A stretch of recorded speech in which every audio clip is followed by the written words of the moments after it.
y'all. Welcome to the Connect podcast. Thanks for joining us today. I'm Jennifer Spivey. And if you've been with me for a couple of weeks, you know that we're talking about friendships. And so I've got one of my dearest friends in the world, one of my favorite people, Julie Seals, is with me today. Julie, thanks for being on with me. You're so sweet to give me some of your time this morning. Oh my gosh, you are so sweet to invite me to come on, and I'm excited. And every time that I get to talk to you or hang out with you, it is a good day. I feel the same. I feel the same. So we'll just jump right into it. So I feel like there are some walls sometimes that people need to overcome to just branch out, express that vulnerability, and make an investment into spiritual friendship. And so looking back, maybe what were some of the reasons that you found it difficult to invest in friendships? What were some of your walls? Well, I actually for many years didn't really have an understanding of what real friendship was. I was a drug addict for the first 35 That years of my changes your life. perspective. It does, yes. My friends were drug addicts and drug dealers. So I didn't know what real friendship was. I got married to my husband 19 years ago, and he's the first one that really showed me what friendship was. And so he was my best friend for many years. And I think friendships, spiritual friendships with other women, was something I didn't really realize I needed because I'd never experienced it before. Sure. What steps did you take, maybe practically or emotionally, with your husband or with other people to open yourself up?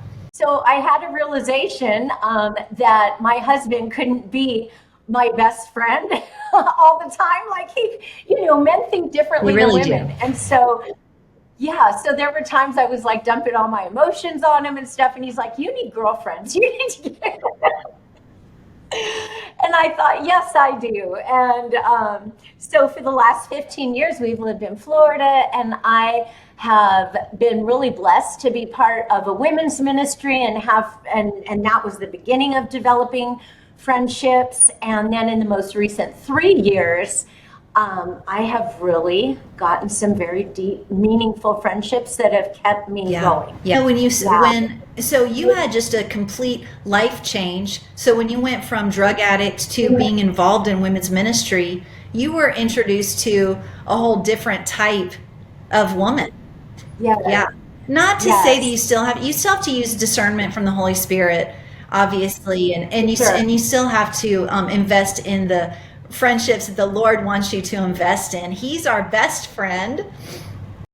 And then he'll bring other things to us, these bonus of gifts. But it's interesting that when your life change happened, it brought you into a whole new arena where building those relationships, overcoming those walls was maybe safer. Yeah, it was safe. And I actually didn't realize there were walls there, Jennifer. Really? Okay. Or would you describe it differently? Well, I wouldn't describe it differently. I would just go into a little more detail. I didn't realize what deep spiritual friendship with other women really was. I'm part of a prayer group with a few women across the nation who are very dear friends. Those are some of your favorites. They are some of my favorites. But we don't get together in person very often.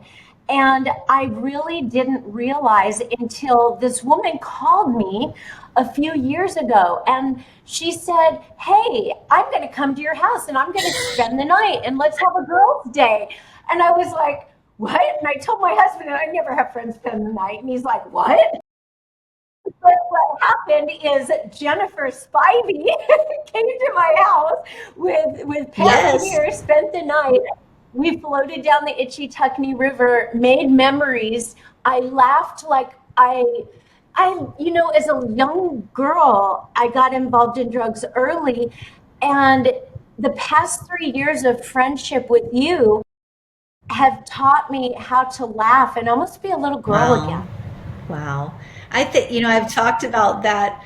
I think the first time that we said this story even out loud to each other, we were at a conference and somebody asked us at lunch, how did y'all how did y'all meet? And I was like, well, this is embarrassing. I just called her and said, hi, I'm coming over. And then I called Pam and I said, hi, Pat, we're going over to Julie's house. We're going to sleep over. And I just think sometimes now looking back at that, it's a funny story. But I think the Holy Spirit revealed a need in your life that that perhaps I could minister to. He also revealed a need in my life because I needed you. And so this friendship has been such a gift to me. And I just think it's really from the Lord. And I think that it was the Holy Spirit prompting me, Yeah. hey, she needs somebody. So why don't you be that person? And it turned out that I needed somebody too. It's really, Well, and I had just moved to Lake City, which is a little town. I didn't have any yeah, friends really. I knew a few people, but I desperately needed friends, and I didn't really realize it. And and then there's something that happens with spiritual friendships and connections. It helps you become who God created you to become at a whole new level. It's like this safe place where you can share things that you don't necessarily, discernment, you don't share everything with everybody.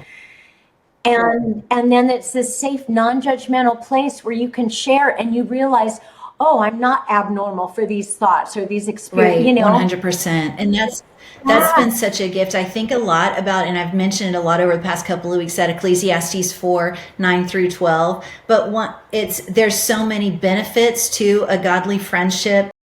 You get a good return for your labor, is what the word says. Help when you fall down. There's someone to help you get back up, or someone to help me Yeah, get back up. Even the word says it. What a pity yeah, if you fall down and there's no one to help you up. And so we need to make these investments on our best days, so our friends are there for us on our more difficult days. It also says in that little passage that you could keep each other warm. And I think that that's really referring to like physical warmth. But I also think about spiritual warmth because there's a check in between you and I. Hey, what's the Lord doing in your life? And we had a weekend a couple weekends ago where we spent the weekend together, and you asked us, come with a word. Let's sit down before we yeah, leave, yes, pray, and come with the word from the Lord for each of us so we can journal that and pray that together. And that was so meaningful that time. And I thought, you know what we're doing is stirring up the gifts. We're kindling that fire in each other. It's yeah, important to do it for ourselves. We're supposed to build ourselves up on our most holy faith. But in community, that also happens when we're intentional about it. And that's another aspect I feel like is such a gift of a godly friendship. and also along with that, being able to bounce decisions or important decisions off of one another. And I know there's been times that I've texted you and said, can you talk right Yeah, now? Because I have something going on or an important decision to make. And in the moment, I'm just like, I need a good sounding board. I need somebody who I trust spiritually and who has the wisdom of the Holy Spirit. And that I have that open door that I can absolutely. call And you've been that for me as well. But we're able to get to those moments of honesty, those moments where we can speak into each other's lives on a deeper level because of the float down the Itchtuckney River, and because of the intentionality of on our best days being together, and also being there for each other when times are more difficult, or when we really need, hey, I need to hear a word from the Lord, or I've heard a word from the Yeah. Lord and I'm scared to step out in faith. Hey, can you help me out? Can you bolster my faith? Can you pray for me? Yes, yes. I have appreciated your prayers so much. And Jennifer, even though you didn't intend this, you haven't just been a friend to me. You have been an inspiration. You have been a mentor. You step in and help me do things that I don't know how to do with technology, or you even flew with me across the nation, me, you, and Pam, when I was on a knee walker, and you helped me at a conference. And I'm just going to give a little example. Organization is not my strong suit. And so at that conference, when you had that up close personal and friendship, you were in my space to help me. And you and Pam saw me disorganized with some certain things, and nobody else saw, but you guys saw. And what I appreciated is that on the flight back and in a conversation later, I asked you guys, what can I do to improve? Help me out here. And I got a list. In fact, it's in the notes section of my phone, and it's very, very long. But you were honest with me, iron sharpening iron. You helped me, and I received it and soaked it up and applied what you taught me. And I'm just so grateful, like non-judgmental. Hey, Julie, this is what you can do to do this better. And that kind of friendship and connection is a gift. And like you said, it stems out, it floats down the Itchy Tuckney River. Sure. I love it. So what would you say to women who are still having a hard time making these investments or still have a fear that's stopping them from these deeper connections? Say, reach out, pick up the phone, send a text message, and take your calendar and block off a weekend, block off an evening, block off a lunch, and just reach out to somebody that the Holy Spirit is putting on your heart and make it happen. You have to push your own self out of your comfort zone and make yourself get out of the house. And it's not going to be comfortable at first. Sure. And fear cannot be what stops us. If that's fear of rejection, fear of being vulnerable, whatever, we can't stop at the fear. We've got to push on through that and really trust the Lord. So what does friendship look like to you now that you're more invested? Are there different habits that you've developed to sustain these meaningful relationships? There are. I have a Marco Polo habit. So Marco Polo is a video app, and with the nationwide small group of prayer friends, and with you and Pam, and with my sisters, I have gotten people together in a Marco Polo group.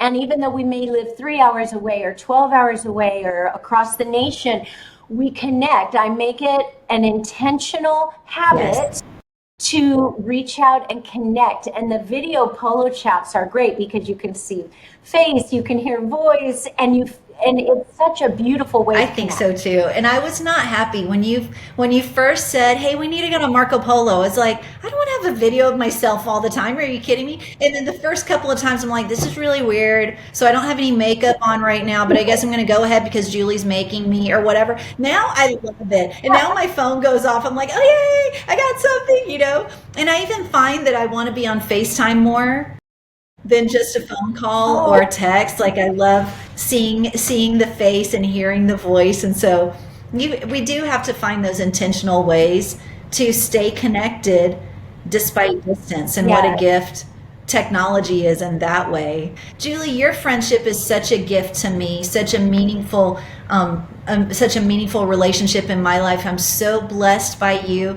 I'm so encouraged by you. And not only we have a great time shopping or going to lunch, floating down the river, going to conferences together. And we also have a great time praying together and building each other up and just being available in that non-judgment, that safe space that you create is such a gift to me. And so it's something that I want other people to experience. And I think if we could just get out, if we could just overcome that wall, that fear of rejection.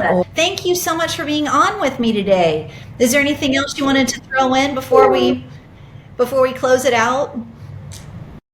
I don't think so. Just you are the biggest gift to my life, more than really words will ever be able to say. And I cherish our friendship, and I'm just grateful for you. And I'm excited that you are starting very soon Connect mentoring with women. This is true. There is a whole sea of women out there who have no idea the treasure they are getting in Jennifer's life. I appreciate that. And Connect Mentoring Network is launching soon. So y'all have seen some posts about that on social media. You'll see more about that, and we'll talk more about that. But Julie, you're such a gift. Thank you so much. We should not hesitate to break through those walls or overcome those fears to invest in a godly friendship. It really is worth the investment. All Yes. right. Thank you so much, Yeah. Julie, for being with me today. I love you so much. And thank you, my friends. Join me again next Thursday on the Connect podcast. And I'll look forward to speaking with you again soon.